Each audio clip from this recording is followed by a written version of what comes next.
Welcome to WagerTalk Today, the gold standard of sports betting shows where we talk the talk and walk the walk. Best words in sports. Game 7 coming up. We're going to break that one down. We got a lot to get to. Dan, blowout last night in the NBA, and it sets up. I'm kind of glad it sets up for a Game 7 on Saturday night, but we're going to break that down and much more. What do we got on today's show? And I think way back when, Andy, when two guys on this show said I would be shocked if this series went any less than 6, and that was before the series tipped off. I mean, heavyweight bout. This is why we love sports, man. What you've seen. Unfortunately, the games haven't really been as competitive as maybe all the injuries have shown, because it's been blowout one way, blowout other way. With little stretches of, oh my God, this is a back and forth affair. So we'll break down Game 7 in its entirety. Every angle that you need on Game 7 to bet it, to watch it. Spurs, Thunder, we got it here for you. Starting with what we're seeing in the marketplace. Gianni the Greek going to come on here. We're going to talk a little UFC, MLB, NHL, everything that you want to know. It's going to be right here with Gianni at the top. You can comment below, or you can comment here on the show live if you're joining us live. And any questions you have for Gianni, we'll hit here for you. Teddy Covers is coming on. He's the man going in depth here on Game 7. And then also I want to just pick Teddy's brain, Andy. I know you and I were talking before. How do either of these teams match up against the Knicks? And is this the best case scenario if you're a New York Knicks fan, or if you have a New York Knicks future, your team swept and you're kicking your feet up watching these two teams beat the crap out of each other? Does it matter that much? We'll find out what Teddy thinks. And then Marco D'Angelo, Twins, Pirates, Marlins, Mets. We're going to talk deli with Marco as well. Maybe preview some early thoughts on some ponies that will be coming next week. All that and more, Andy. Best bets, free plays. And let's start off with the Wager Talk Today play of the day, though we should just be asking our man Bruce, what are we betting? Because he cashed another one for us yesterday, Andy. Yeah, Bruce, if you're watching live, hope you are. Congratulations. That's 2-0. You got to give us a play for today. You got to go 3-0. Be letting it ride on Bruce's picks. Shit. Absolutely, man. When you're hot, you're hot. So, Bruce, put in the live chat, what your play of the day is. If you have one, you don't have to force it if you want to roll it next week. But, I mean, you hit on Wednesday, you hit on Thursday. You got to give us one on Friday. I'll make the graphic for you. So our play of the day, we're going to the Giants and the Rockies. I'm going with Willie, don't call me Adams, Adames, over 2.5 hits plus runs plus RBIs. This is all about the pitching matchup. Lorenzen is pitching for the Rockies, and his numbers are just truly spectacularly bad. So first off, Adames has gone over 9 out of the last 11 games, and he bats near the top of the order. So you're getting a lot of at-bats. You're getting a guy that's hot. But Lorenzen, this season, 53.2 innings, 84 hits, and 49 runs, 10 home runs. Man, if we can get Lorenzen pitching at Colorado on Dinger Tuesday, Dan, we could hit multiple in the same game. At home, 10.03 ERA in 5 games this season. An ERA over 10 at home. So you got to take advantage of a player prop in this one. And Willie Adames, I think, is how we do over 2.5. Normally it's 1.5. So the fact that they're giving us 2.5 and Adames is still going over, this is a no-brainer for me. Yeah, a great matchup here. It makes a lot of sense for a guy who is seeing it well, who is hitting it well. So the books sometimes let the line lead the way. And this certainly hasn't become an unbettable number. Adames over the 2.5. Wager Talk Today play of the day, which we stand 21-14. 7 games or 7 picks above 500. Thanks to our man Bruce. But I like this one heading into the weekend, Andy. So, folks, we are rapidly approaching 250,000 subscribers here on the YouTube channel. So please continue to hit that like button. Please continue to hit that subscribe. Maybe when we come back Monday, we'll be talking our 250th subscriber. But Andy, a guy who adds a lot of subscribers simply because they want to tune in and get his steam, it's Gianni the Greek. Gianni, how we doing, brother? Never better. Never better. I think we went 2-0 on the show yesterday. I think I gave that over in that baseball game early, and we hit the first 5 and the full game. So great way to start yesterday, and went really well. Sorry, my mind's all over the place because I got up really early today because I knew I was expecting a little bit of pullback in the stock market because nothing goes up in a straight line. And yesterday was so good for some of those AI stocks and defense stocks that I expected a little pullback. So I got up real early, put in 6 trades, and 2 of them already got executed. So hopefully the market drops a little more and I could execute a few more of those trades and set up for the future. Now, with that said, what do we got today? We got Major League Baseball. We got NHL. We have a Game 7 tomorrow. We have UFC in the middle of the night. We've got college baseball, which I have power rated now. My guy's so motivated because I've been paying him well that even in his spare time, he's like sending me stuff that I don't even ask for anymore. And this morning he sent me, there's like 30 plus college baseball games today, and he sent me his implied win probability for every single one. I just want to see how he does. I love it. I love when I see passion like that. But yeah, I got a lot of information. So wherever you want to go, I sent out futures to subscribers. They got World Cup futures, they got WNBA future, and they got a MLB futures as well. So yeah, we're set up good for the next few months, brother. I'm excited. Well, let's go to Major League Baseball. Loaded slate of games today. Oh yeah. Yeah. So we got some really, really good ones. Where do you want to start? All right. I put in good work in today's Steam sheet. I put it out early and really isolated those baseball sides and totals that I feel real strongly that are legit, meaning, they're true positions, not worried about any manipulation or scalps. Start off with 902 Cincinnati plus 130, 904 Washington from plus 110 to minus 105. So they flipped Washington. 908 St. Louis plus 125 plus 120. I'll give you 914 Baltimore minus 110. I'll give you 915 LA Angels plus 160, 155, and 150. And one last side for you. 926 Pittsburgh minus 105 all the way up to minus 120. Few totals for you. 908 under Cubs St. Louis at 8.5. 910 under San Francisco, Colorado at 11. And I'll give you the over in Philadelphia and the Dodgers over at 7.5. And here for the viewers, because go down, smash that like button and subscribe, follow, do all that good stuff. And I'm going to give you right now 2 free premiums that I sent out in baseball, just like yesterday, where we bet the first 5 and we bet the full game. All right. So I sent out 3% for the first 5, 3% for the full game. And it's the Padres and the Nationals. Padres and the Nationals. I went over 5, good to minus 130. Over 5, good to minus 130. First 5.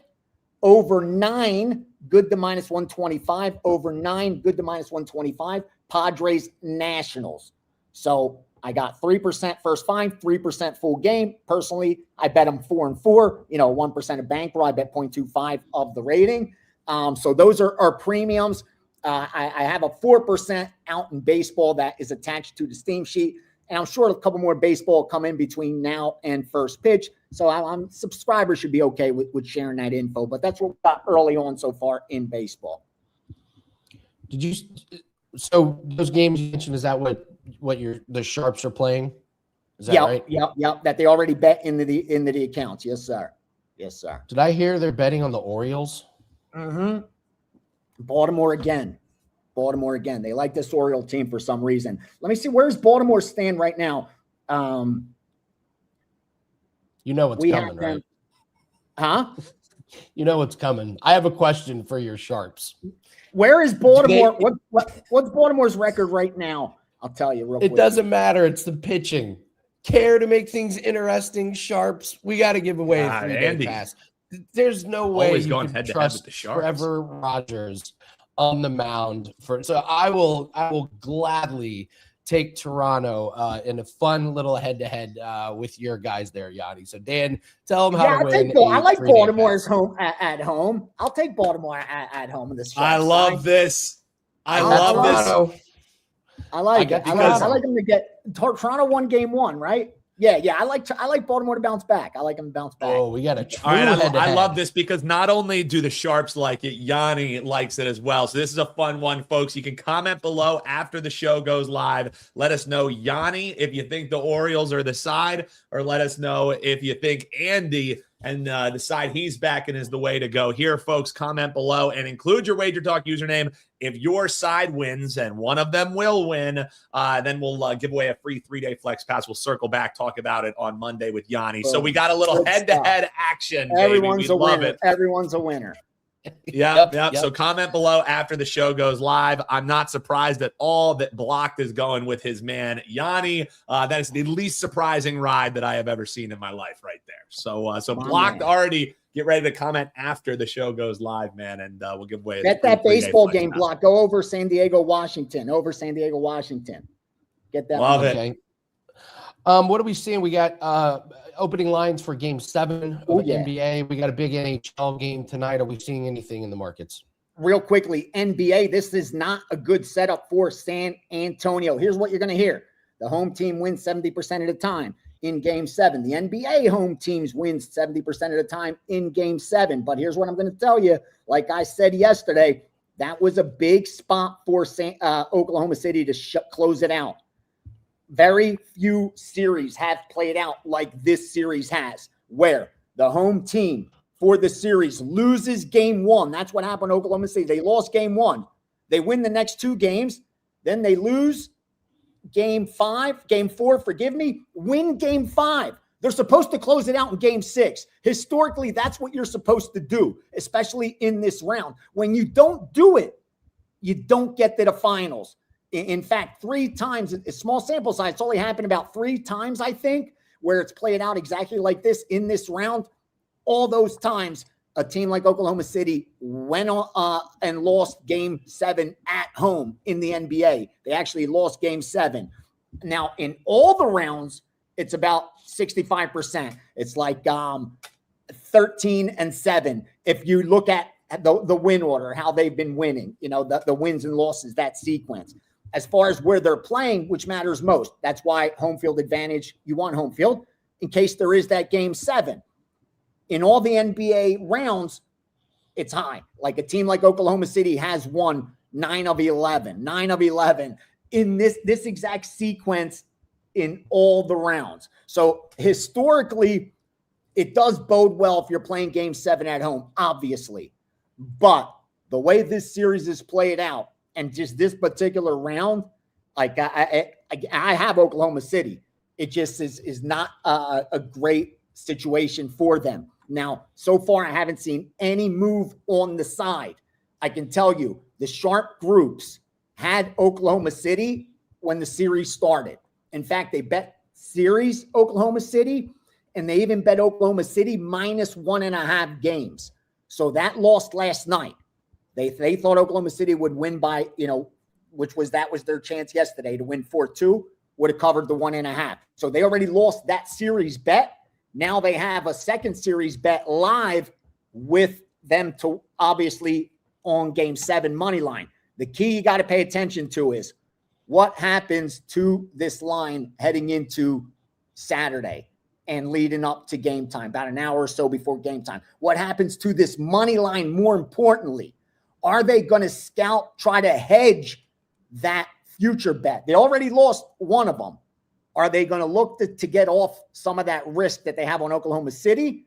Or will they let it ride since, they're 3.5-point favorites at home and the money line's about -155. So it's interesting to see. Are they going to take the +135s on San Antonio? Are they going to take the 3.5 on San Antonio or let that future bet ride? Again, nothing so far that I've seen. I saw the total get bet both ways because I provide for different groups. One bet, I'll tell you right now exactly, one bet over as soon as it came out, they went under 213.5, and it must have dropped really low, maybe overnight, because when I woke up this morning and logged into one of my accounts, this same group bet over 210, over 210.5, and over 211. So every time they could limit bet every time the line adjusts. So they waited to adjust and they bet it. Boom, boom, boom, boom. It's a different group than the one that went under 213.5. So it shows you how tight playoff lines are, that a difference of opinions between two winning bettors based on the number, being a 3-point difference. One saw value under 213.5. The other saw value at over 210. I think the Sharps are obviously look to go unders in game sevens. Public's probably going to bet this one over. They've been betting every game over in this series, more or less. So that'll eliminate any risk there. But again, we're just going to see what this line does. I don't think it's going to move too much because so far any public money, and again, it's just so early, has been balanced. I'm seeing like two-way action.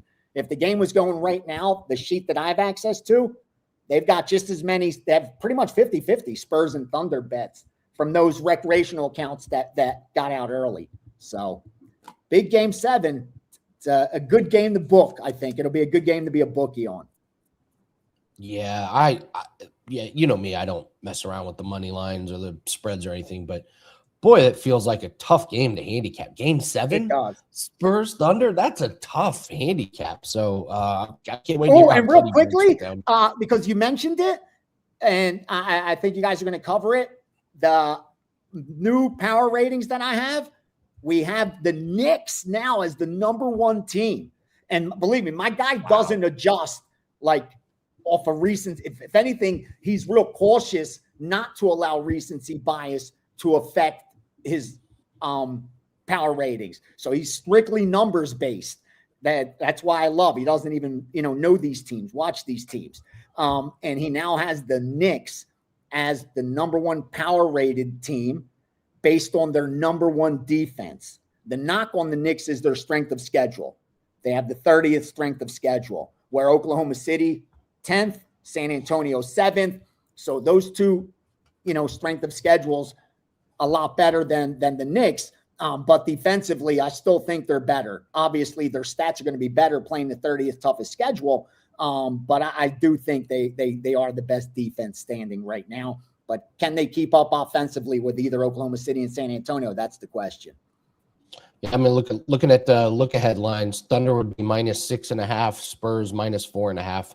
So Nick's going to be on the road. -6.5 and 4.5? Yeah, -6.5. Right now, here's what we have. Right now, I have New York on a neutral court.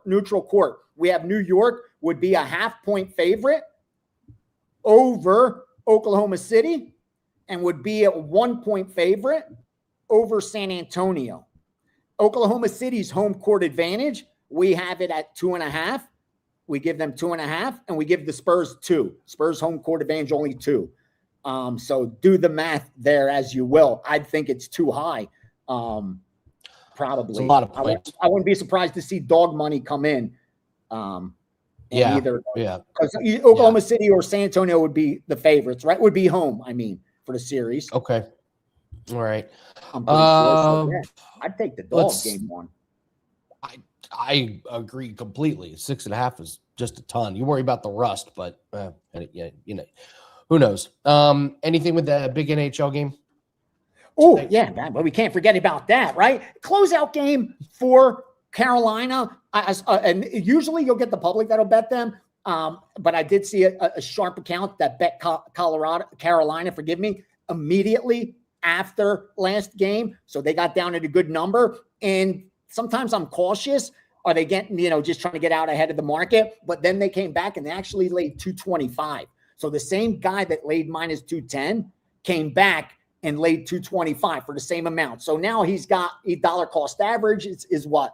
He's got it at, 217.5, is his money line, -217.50. And where it sits right now is what, 240, 250. So yeah, he's got a good number in his pocket. Carolina is definitely the sharp side. It's going to be the public side as well. Historically, they should close it out. In fact, teams up 3-0 in this exact spot have won like 76% of the time when leading in playing here, like where they're playing in Carolina, getting this game 5 at home. So they at least history says they should close it out the night, close to 7.5, 8 out of 10 times.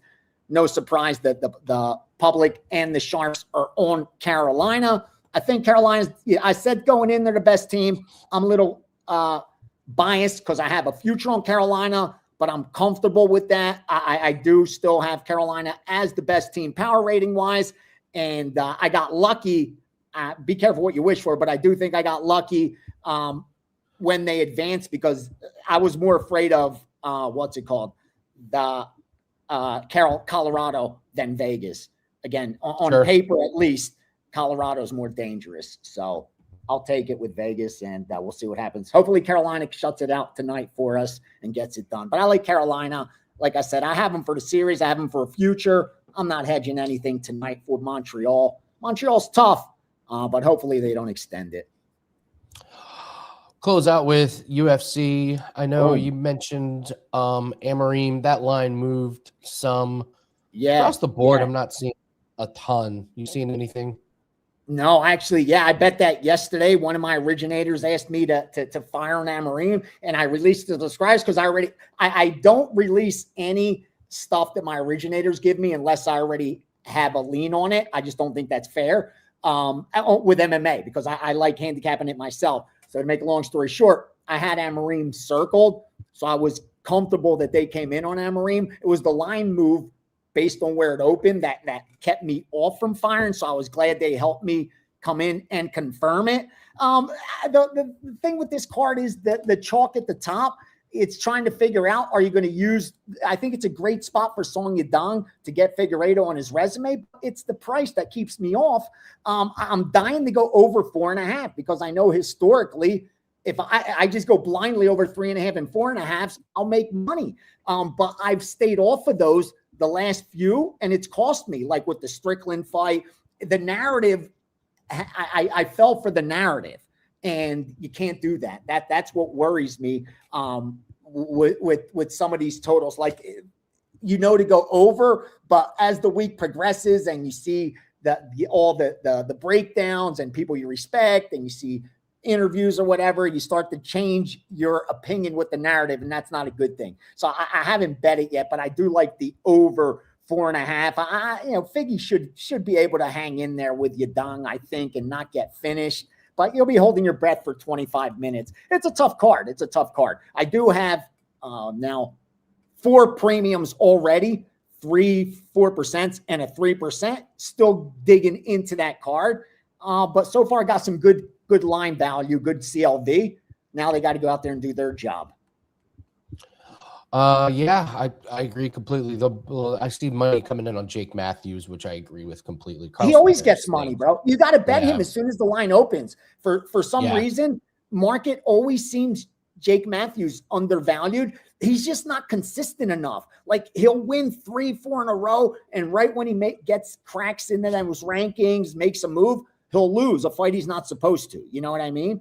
And then same thing. Like, he'll win 3 in a row, and the same thing happens. But he's coming off a Magny sub. He got subbed to Magny. You know what I mean? He won that fight. Happens, but he has the experience. He should have avoided it. He won the fight. He subbed Neil Magny. They stopped the fight, and the ref was like, "Oh, I meant the round was over." And then they just made Jake Matthews keep fighting again. Talk about the ultimate adrenaline dump. Yeah, and that's why I'm mad I didn't bet him when the line opened, because for that you got a discount. And you're absolutely right. He didn't lose that fight. And that's why this one should have been opened at -400, but it opened at -200 instead because of that. And I'm pissed at myself for missing it, because whether he wins or loses this fight, I mean, that was a great bet when it opened. It's ridiculous against Carlston Harris. He fights once a year, Carlston Harris. I'll just leave you with this. I'm probably going to regret not betting more on Luis Diaz. I think that Yisak Lee guy's completely, what an awful UFC Bro, fighter. I send in notes to the UFC so they could use throughout the broadcast for betting notes and stuff. I couldn't find anything positive to pass along for this Yisak Lee. Like, I tried to shutting them up a little bit. You know what I mean? I couldn't find anything, bro. You were right. There's none. All right. What do you have up for everybody on Friday? UFC's package is up. Don't miss it. Beat 3-1 last week in the PFL. Crushed the UFC card before that. I think we hit 3 out of 4 bets there as well. coming off a losing year in MMA, you knew what was going to happen this year. I have the Steam sheet up. There's a 4% in Major League Baseball in there, as well as a ton of information. Subscribers got already 3 premiums in baseball. If I fire any couple 4%, I'll put a package together. We're not going to bet the NHL game unless one of my groups come in on the total. So yeah, it's just grinding into the weekend and looking forward to a game 7. See if we could confirm anything. Otherwise, letting my series bet roll, and we'll see if Oklahoma City gets it done. But best of luck to all this weekend. Hope you cash that 5%, brother, and good luck to you and your team this weekend. Do some damage. All right. Thank you very much, Gianni. Appreciate it. Gianni getting us ready for the weekend. Listen, Blocked has an interesting comment here. Blocked says that he will bet his left ball that the Knicks don't win the championship. Oh, so, no. Dan, care to make things? No, I'm not. No ball bets. No, that's where I draw the line. I'm down to give away free 3-day flex passes. But Block did say if he loses that bet, he will change his username to Half Sack. So if fair enough. That is the case. Fair enough. So yeah. I'm looking forward, Andy. I know we'll tell people what you have up, but I am looking forward. We're going to break down this game 7 with Teddy covers here in just a few, and I do want to get Teddy's thoughts on. I'm sure I can hear Teddy saying, "Yes, the Knicks are live." Like I can hear it coming out of his mouth, but we'll see if that is truly how he feels heading into what should be a great NBA Finals, regardless who ends up making it, Andy. But we'll get his thoughts in a few. What do we got rocking tonight, man? Let's see. Tonight on Friday, I don't think I have anything up as of yet. Still looking at MLB. Still looking. I mean, those plays are going to go in his client plays. The Adames play, and I'll look at WNBA. 1-1 in WNBA.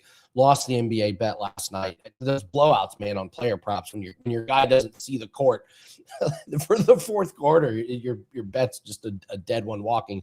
But 5% UFC best bet is the big one that we got going on. It's rung 4 of our ladder challenge, our Let It Ride challenge. We've got 2 NASCAR bets that are up already. I'll give out one here at the end, and we got a 4% NBA best bet player prop for game 7. So a lot of good things. You've got your lacrosse best bet that's going up. We may have another one. So we got some tennis plays that are pending. So a lot of really good things. 3-day pass would be a perfect way to take advantage of that. Yep. And we have 2 bare knuckle fighting championship plays. Those go off at 2:00. And already getting questions about this. Yes, we will be doing our live show for the 4 a.m. start for UFC. And yes, we will be doing the 2:00 afternoon live show for BKFC. So Saturday, psycho, basically from 4 a.m. to like the start of the Spurs game. I'm going to be live. It's going to be absolutely, it's going to be a wild Saturday. So Jesus, caffeinate. It's going to be, What beverage do you go to for that? So, well, you have 6 different beverages, as we learned on yesterday's show, Andy. So all of the beverages, the cash the over on beverages consumed by Andy on tomorrow's live streams. Whatever the number is, they can't make it high enough. Yeah. So, all right, we got to bring in Teddy covers because we got to get the breakdown from the man himself on Game 7. Teddy, happy Friday. You're doing a 4 a.m. live stream? Yeah, he's insane. Live, like honestly, Teddy, it's become part of the bankroll. The live bets on UFC are just absolute. Sure. It's the only sport I live bet. It's like if I don't do a live show and we don't live bet, it's like taking a pay cut. So, 4 a.m. We'll be I there, get it. That's the dedication that it takes to be successful to do this stuff. It's this is a profitable opportunity. Let's set the alarm for 3:30, and let's get the caffeine up and ready. This is the same guy who we have, Jan, who's a part of our team, who's like our cricket department, Teddy. Even though Andy's not the one who will handicap the play, Andy will wake up in the middle of the night to watch cricket bets. You know what I mean? Like the man is dialed. You can say what you want about Andy Lang. The man is dialed. So here's the other thing that happens, Teddy. I can tell myself, oh, I'm not doing a live show. It's 4 a.m. Oh, like my mind will like wake up at 4:30 and I'll be like, I wonder how my bets are doing. I wonder how the fights are going. And now I'm just up. Oh, yeah. I get it. That I understand well, So, all right. Well, we got game 7. Let's break down this series from your point of view. OKC is going to be at home with a little bit of a favorite, -3.5. Over under 212.5. Game 7, baby. What are we doing with this game? Yeah, I mean, the home team's been -3.5 the last couple of games, whoever's been at home. So we've seen a pretty significant adjustment, a 7-point differential between the two home floors. I heard Gianni come on earlier and talk about how he had OKC's home court rated higher than San Antonio's. I've got San Antonio's home court rated the highest in the NBA, a little bit higher than OKC's. So for what that's worth. That said, 3.5, 212.5/213, the prevailing number here. And for a 3-3 series that everyone's been waiting for all year, with a double overtime thriller in game 1, the series has been largely non-competitive. The last 4 games, all decided by 13 points or more, all, fourth quarters that weren't nail biters. And of course, the point spread was -3.5 or lower every time, just like it is in this ball game. Now, it's certainly worth noting that the Spurs, who can they compete with OKC? They haven't just been competing. They throttled the Thunder twice in the last 3 games, with OKC non-competitive in defeat. And they're doing it on defense. The 2 losses for the Thunder, 91 points, 82 points scored for OKC in those 2 defeats. They shot 37% from the floor in game 6, 25% from 3-point range, and they only got to the free throw line last night 12 times. OKC did not get the whistles, and the Spurs had more than twice as many free throw attempts in game 6 as OKC did. So for all the flopping talk, it's been San Antonio who got the benefit of the calls in the last ball game. And SGA right now, the league's MVP, he can't score. The Thunder, when he can't score, the Thunder can't win. We look at the runs that OKC has given up. They gave up the 20-0 third quarter run in game 6. They gave up the 15-0 run to start the game in game 3. They gave up another monster run in game 4. All of those came in San Antonio. But it's worth noting that we've seen the Spurs be able to both shut down Oklahoma City for extended stretches and score on the offensive end for extended stretches 3 times in the last 4 ball games. Now, we talk about the history of game 7s. What do we have? Well, road teams in the conference finals. How about this?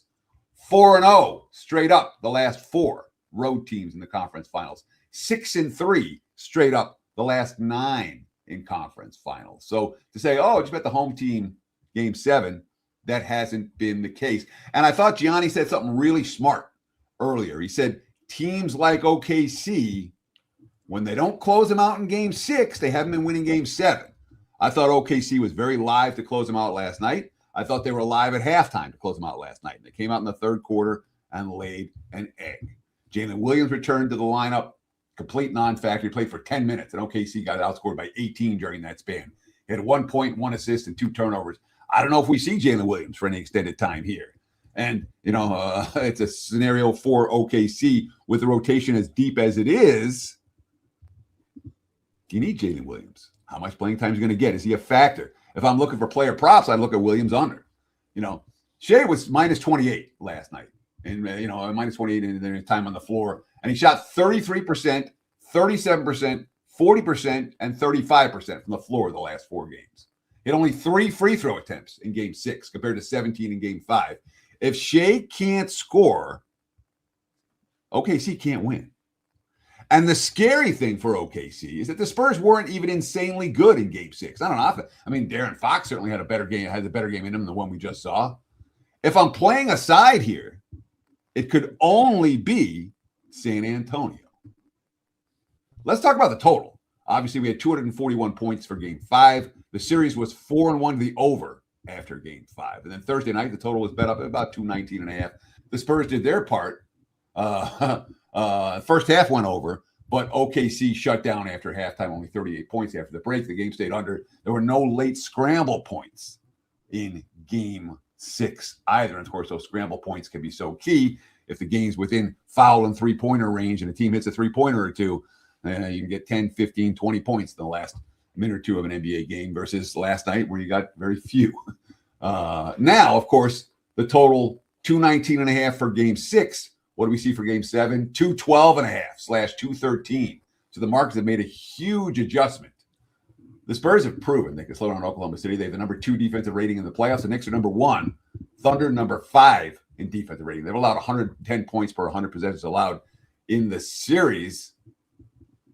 This was a team that was the regular season defensive efficiency champs. They were best at 106.5. You get up almost 5 points per 100 possessions more again this series and in the postseason than they did in the regular season. So the Thunder's defense has not been as good. The Spurs were number 3 in the regular season, and they've been number 2 here in the postseason. They've been phenomenal defensively. The Knicks have been better. Now, note the adjustment. The Cavs-Raptors, that first round game 7 is worth noting here because the whole series was totaled 218, 219, 220. Game 6 was 218.5, and then game 7 was 209.5, and they finished 114, 102, 216, which would have stayed under, but the markets made the big adjustment to game 7. We've seen the markets make a big adjustment to this game 7 as well. That being said, since the last 20 plus years, game 7s, as the playoff progressed, conference finals or finals, game 7s 12-1 to the under, going under by an average of more than 15 points per game. And that's a sample size of more than 20 years. Now, it's not for the early rounds of the playoffs. It's only good for the conference finals and the finals. But when these teams have been in the postseason for extended stretches, the unders have been moneymakers in these game 7 situations. So Spurs plus and under is what I'm looking for in this one. Andy? All right. How do they match? Who's a better matchup, worse matchup for the Knicks? How do these teams match up against the Knicks? Is there a difference? Is there one team that the Knicks you think would prefer to play? What's your take on what the Knicks are going to be expecting or wanting? So I heard Gianni saying that in his power ratings that he has the Knicks as the best team in the league right now. And if you're going based on the playoffs, you can make that argument because since the start of the postseason, the Knicks have been the best team in the NBA. And the numbers are really impressive. You know, when you look at the advanced stats for New York, their net rating is plus 19.8. San Antonio's second at plus 11. OKC's third at plus 7.9. So it's been a one-way scenario for which team's been really good here in the postseason. That said, the Knicks are not going to be favored in the series, regardless of who they play. And you say, which team do the Knicks match up better? If OKC survives and advances, they deserve, and the fact that there's it's something you get from having won a previous finals, or having won previous game 7s, and OKC has that. So I think in that regard, if OKC can survive and advance on Saturday, I think they will be the tougher matchup for New York. That said, not like the Spurs are going to be a cakewalk, and if the Spurs can beat OKC, they're showing that they're more than capable of playing with the best teams in the league. They'll still be favored.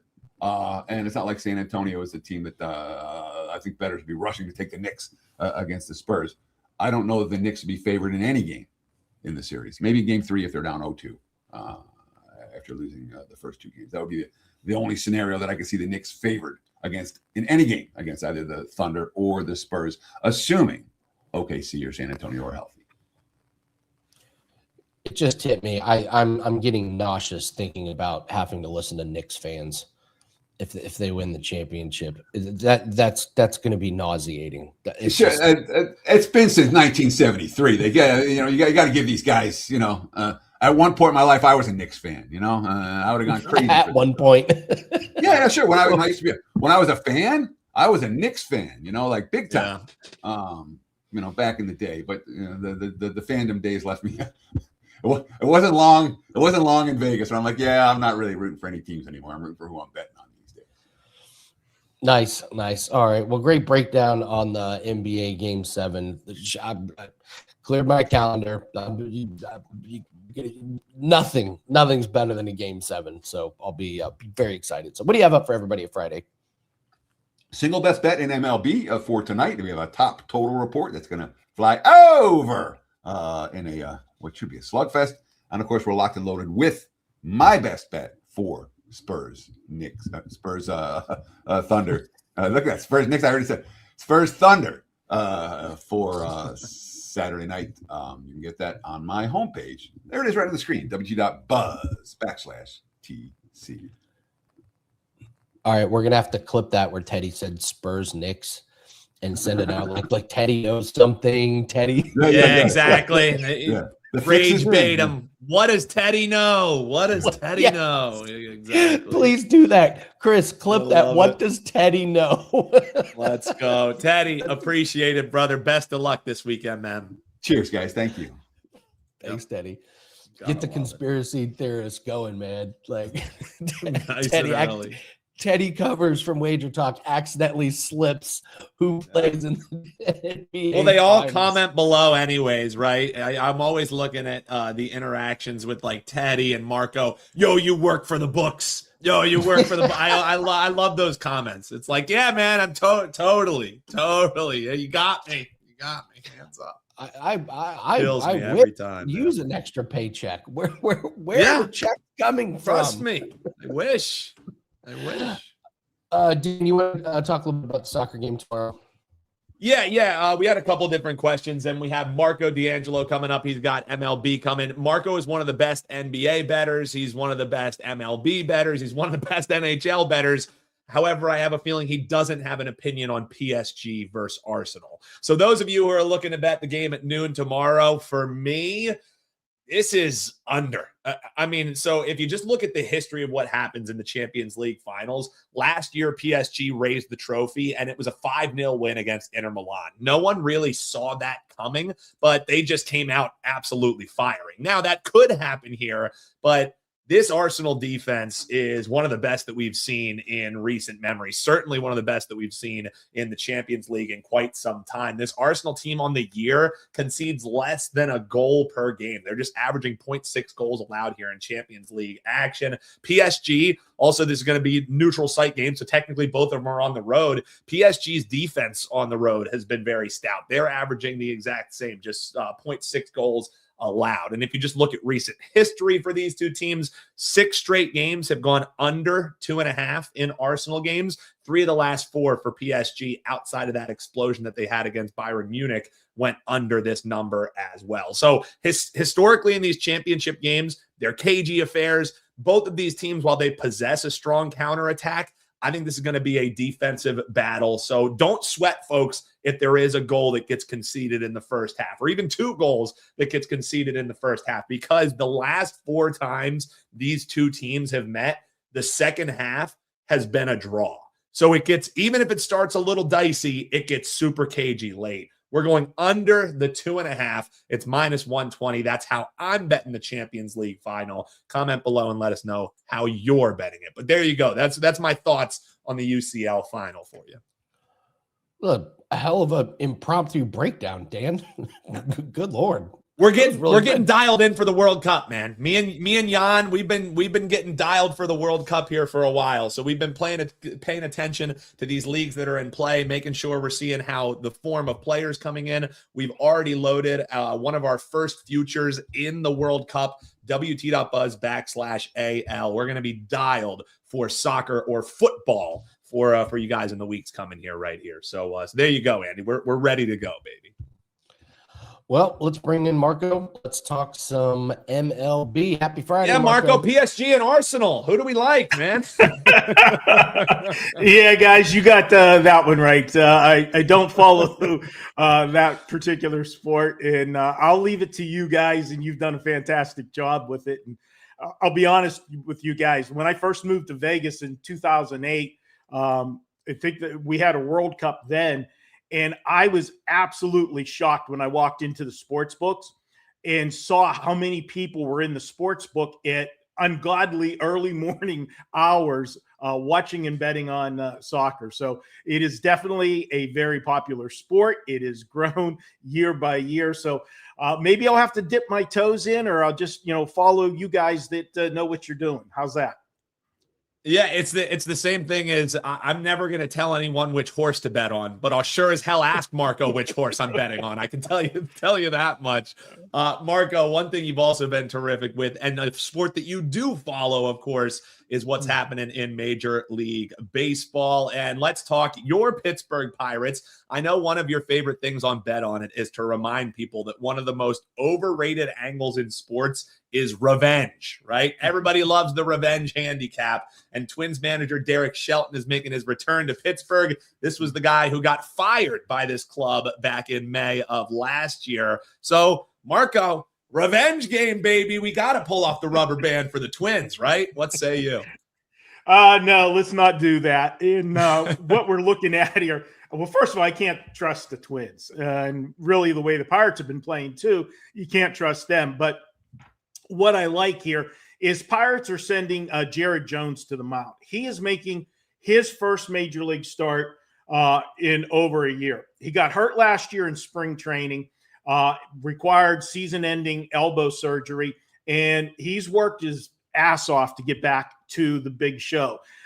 He's a player that in 2024, first year, he had a 4.14 ERA, 132 strikeouts in 121 innings. A lot of people were excited about it. You know, you had a couple young pitchers. The other one, you might have heard of him, a guy named Paul Skeens, and then you had Jared Jones. So things were looking pretty good, and then the injury happens in 2025. He's rehabbed. He's had 5 rehab starts. He's done very well with those rehab starts, an ERA of 2.89. Now, obviously, those rehab starts were across single A and triple A as he worked his way back through, but we're ready to go. And I like to take pitchers that are coming off those long injuries. I know most people hate that. They say, oh, okay, he's going to be rusty, this and that. I look at it a totally different way. When you've had an injury that sidelined you that long, all you've been doing is working your butt off to get back. And you are so locked in for that first game.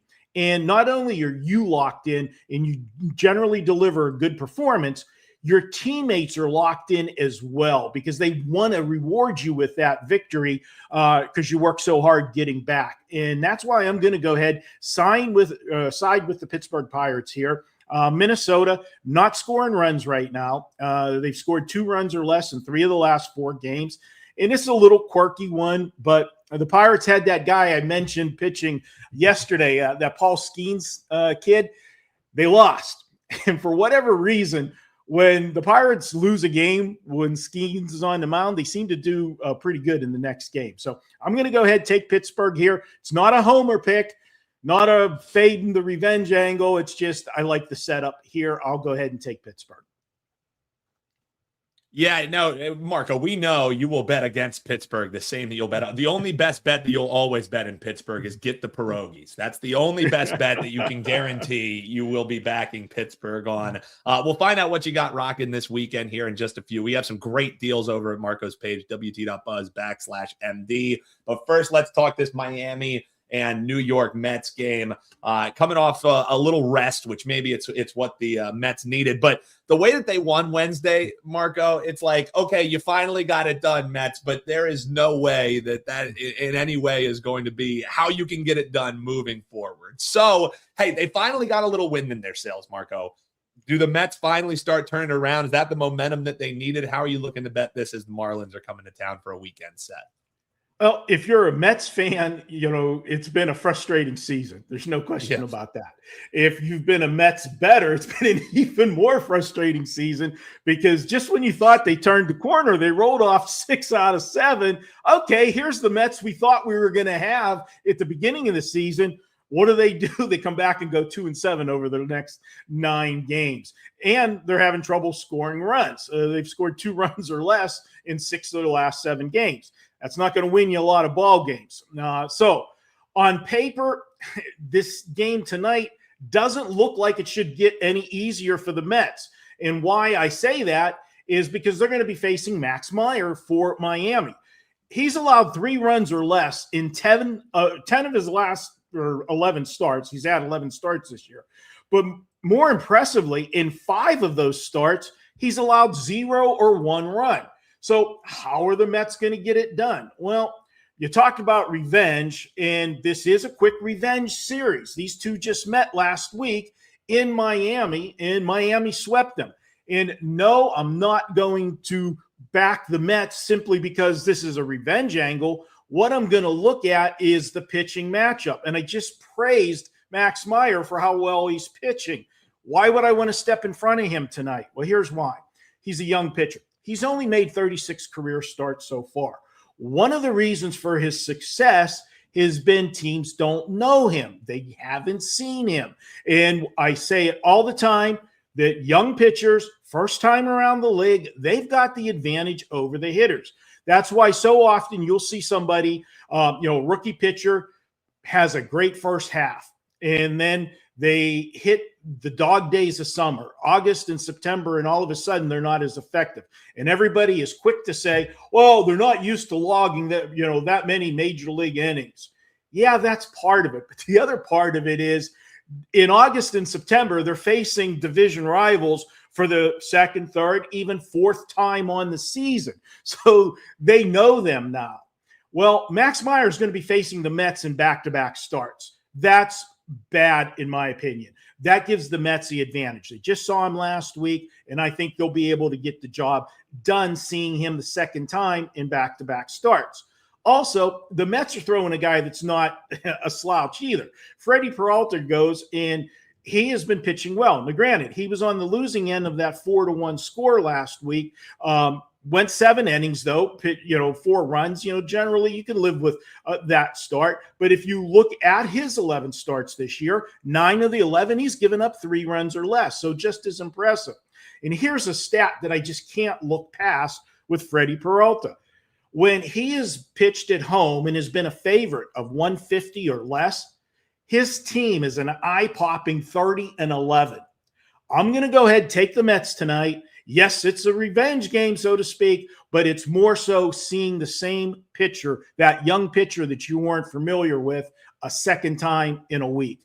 I'll go ahead and take the Mets to get game 1 of this series tonight.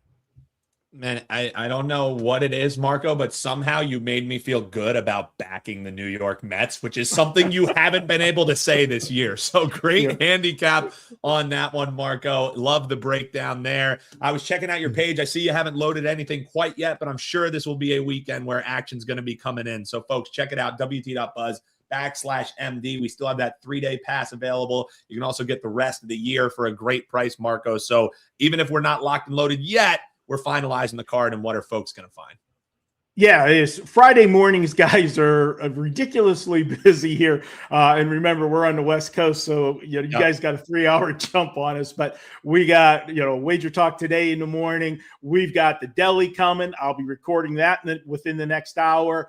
We'll have our plays loaded for today. I'm heading to the Westgate on Friday like I always do, but I'm heading there early today because we're going to be filming a early Belmont video. I'm going to take a look at some of the horses that we know are going to be heading to the Belmont and break them down with some early looks. And guys, total honesty, we laid an egg in the Preakness, but I absolutely love what we're going to have with the Belmont. We're going to have a bunch of the horses that raced in the Kentucky Derby and skipped the Preakness showing up for the Belmont. And I think this is going to be one hell of a race. And we're going to be, as my dad used to say, I think I might be taking the rubber bands off on a particular horse on the Belmont. So things are looking good for that. I'll be breaking down a little preview of that today. And then lock in on next Wednesday. We'll have the crew, Kelly, Sean Alvarez, and myself. It'll be the Pony Pundits edition of the Belmont. We'll tell you everything you need to know about the Belmont on our Wednesday show. So guys, that's what we've got going on here. WNBA has been rolling. We're off to a good start. We did lose a play last night, but we had won 5 in a row going into that one. And guys, we're hitting like over 2+ years WNBA. I'm hitting 66% of our plays in the WNBA. So it has been fun for a sport that I know a lot of people don't like to watch. But I tell you all the time, you don't have to watch it. You just have to get the score and cash the ticket. Well, and Marco, we'll allow you coming off a loss after you hit 6 straight before that. So, Marco, we know heading into the weekend it'll be a good one. WT.buzz/MD. And when we talk to you next week, Marco, when we talk a little Belmont, we'll also likely be talking about how your little channel that could WagerTalk TV at 250,000 subscribers. So exciting stuff, man. Appreciate you and best of luck this weekend. All right, guys, have a great weekend. Yeah, if you're hungry, the deli coming your way. Hit that subscribe button. You'll know when it goes live. Marco breaking down his favorite dog spots, his favorite sandwich spots. So check that out here on the channel. More reasons than ever to subscribe, Mr. Lang.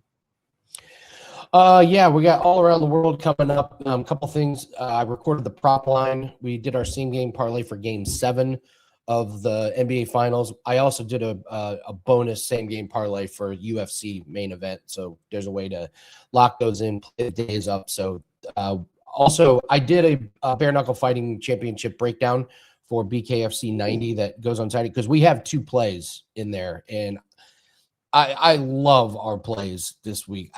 Doing 2-1 last event. The live show was fantastic. Oh, I didn't tell you.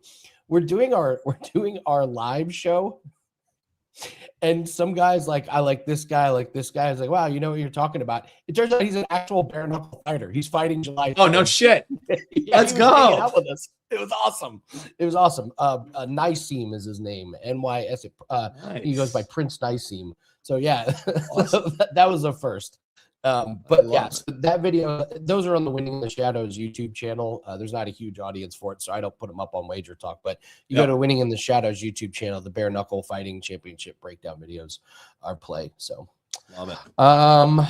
Let's see. Anything else? Yeah, 5% UFC best bet. That's really what our weekend comes down to. So, all right, let's do all around the world, and then we are done. Ready for the weekend. Has there ever been a more NASCAR-y name than the Cracker Barrel 400 in Nashville? I've never heard of it.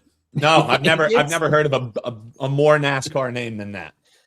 NASCAR's had some interesting names, but I love the Cracker Barrel 400. We're taking Toyota to win at plus 105. We got absolutely hosed last week with the weather, but make no mistake about it, Toyota by far the best manufacturer, especially at the ovals like this.